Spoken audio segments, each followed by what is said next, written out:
A treta do grafite que acabou em tragédia. A gente está cercado por elas nesse tempo de internet, mas a maioria não tem nenhuma implicação nem na nossa vida ou das pessoas que estão envolvidas. Mas nem sempre é assim. Algumas tretas, por um motivo ou outro, podem acabar afetando a vida dos envolvidos ou até tirando a vida deles. Direito. E é disso que a gente vai falar aqui hoje. Uma treta envolvendo grafite e duas grandes personalidades dessa área. Eu fui lavar o rosto. Uma puta de uma tragédia. Bom, além de todas as várias outras coisas que eu gosto e eu trago aqui no canal, grafite também é uma delas. Eu fui uma pessoa que cresceu com Jet Set Radio e mais recentemente eu voltei a jogar Bomb Rush Cyberpunk.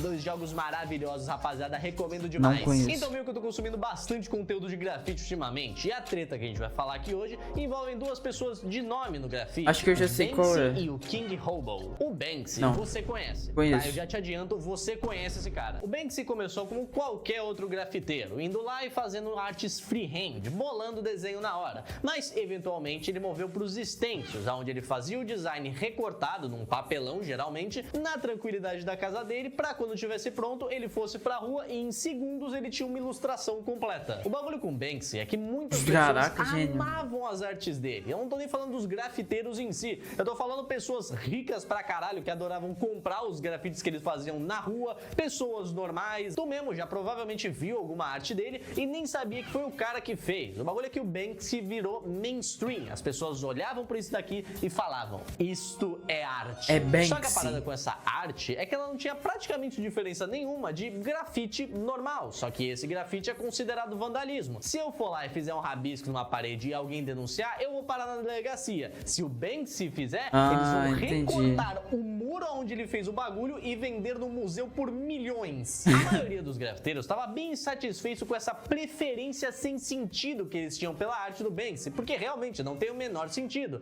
E o termo street art, ou arte de rua, começou a pegar mais força nessa época. As artes de rua e os grafites são coisas diferentes. Enquanto as artes de rua são ilustrações mega elaboradas e trabalhadas, geralmente pegando uma parede inteira, pichação, os grafites são mais normalmente associados a letras ou personagens característicos a um estilo. A gente teria algo similar aqui no Brasil com o grafite e as pichações. Enquanto as pichações são bem mais agressivas e não muito visualmente agradáveis, o grafite é mais coloridinho, bonitinho, dependendo, tem umas ilustrações super maneira e assim. Inclusive eu tive um álbum de figurinha que era de grafite, mano, era muito da hora.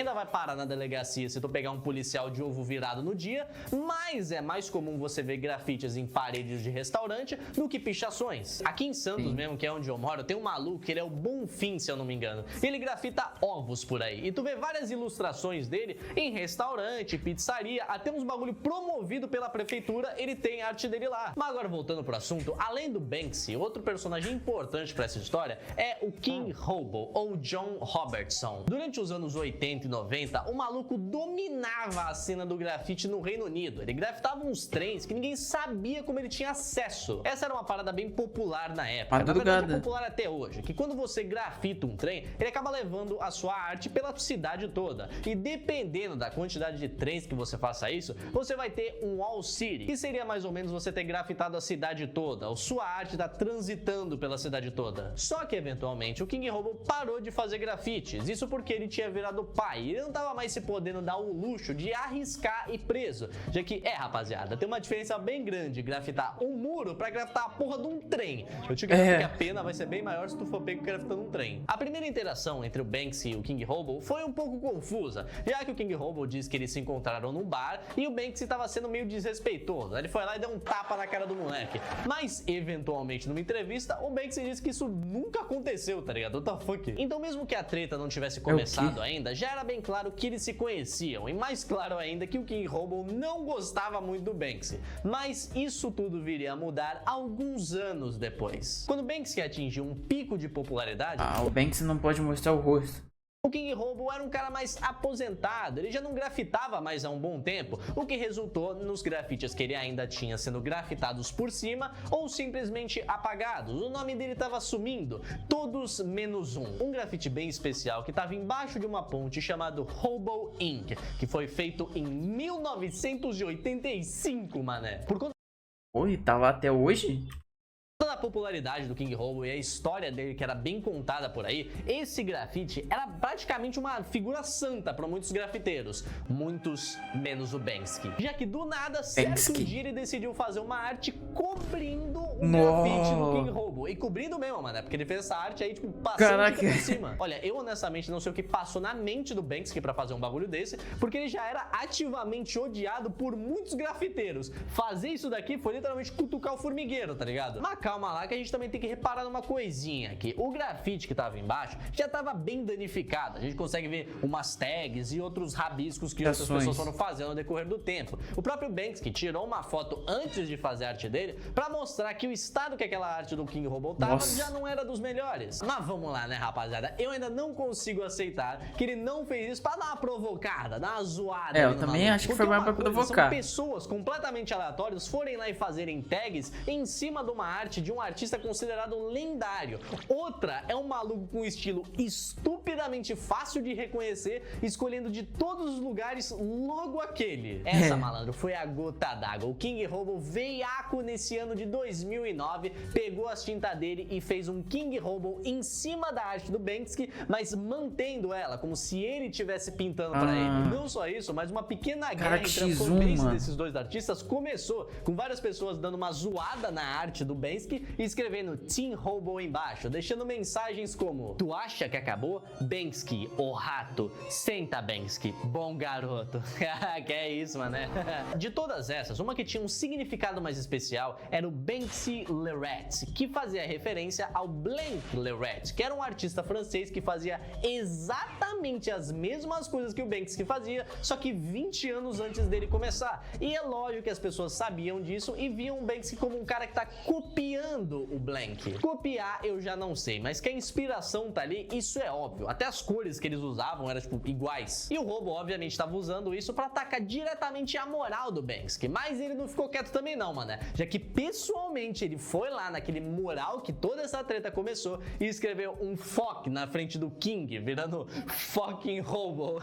Meu Deus. E isso, mano, durou uma cotinha, tá ligado? Foi um vai e volta do caralho, um grafitando a arte do outro. Só que certo dia, naquele muro embaixo da ponte, o Banksy grafitou isso daqui. E o motivo? Bom, a gente explica. O King Robo, ele viveu uma vida bem tranquila, na dele. Desde que ele parou de fazer os grafites, ele nunca fez muitas coisas com a sua própria arte. Só que isso veio a mudar em 2010, quando ele foi convidado para fazer a primeira exposição de arte dele. E, malandro, foi um sucesso. Ele conseguiu vender vários quadros e jogar o nome dele lá pra mídia. Ele agora era famoso, tava se envolvendo com artistas de cinema, fazendo arte pra filme, forrou bem os bolsos, o cara tava suave, a vida dele tava feita. Então, com toda essa tranquilidade na vida dele, certo dia ele decidiu passar lá naquele mural onde a nossa história começou e ver o que Mas como assim? Ele fez o quê?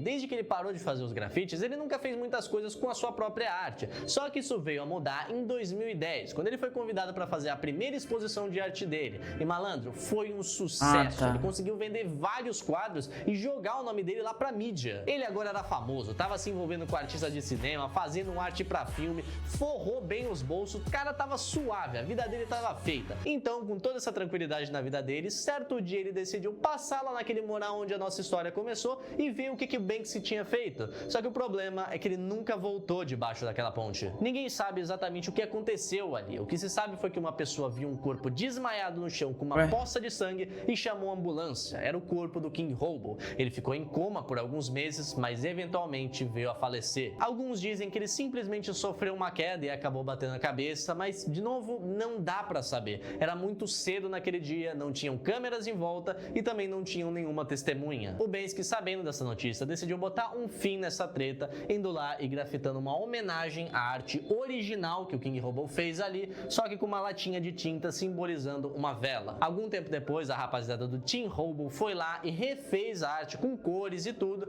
só que ao invés do ink, eles deixaram um think, que é tipo pensar em inglês. Infelizmente, o tempo fez com que o muro fosse descascando e essa arte feita pelo Team Robo sumiu, mas eles voltaram lá e fizeram essa última homenagem, que era pra ser um R que o Robo fazia fazia muito por aí nos seus tempos de ouro, dando uma homenagem final e realmente acabando essa treta toda. Tá bom, rapaziada, por hoje o vídeo vai ficando por aqui. Espero que vocês tenham curtido essa história, um pouco triste o final, mas ainda assim algo bem interessante. Eu não sei dizer se essa é a maior treta do mundo dos grafites, mas eu diria que tá perto do topo, tá ligado? Foi um bagulho bem grande que aconteceu. Mas por hoje eu vou ficando por aqui. Deixa aí nos comentários o que tu achou desse vídeo. Só que antes eu vou deixar a mensagem final do vídeo, que é: você vai jogar Bomb Rush Cyberpunk.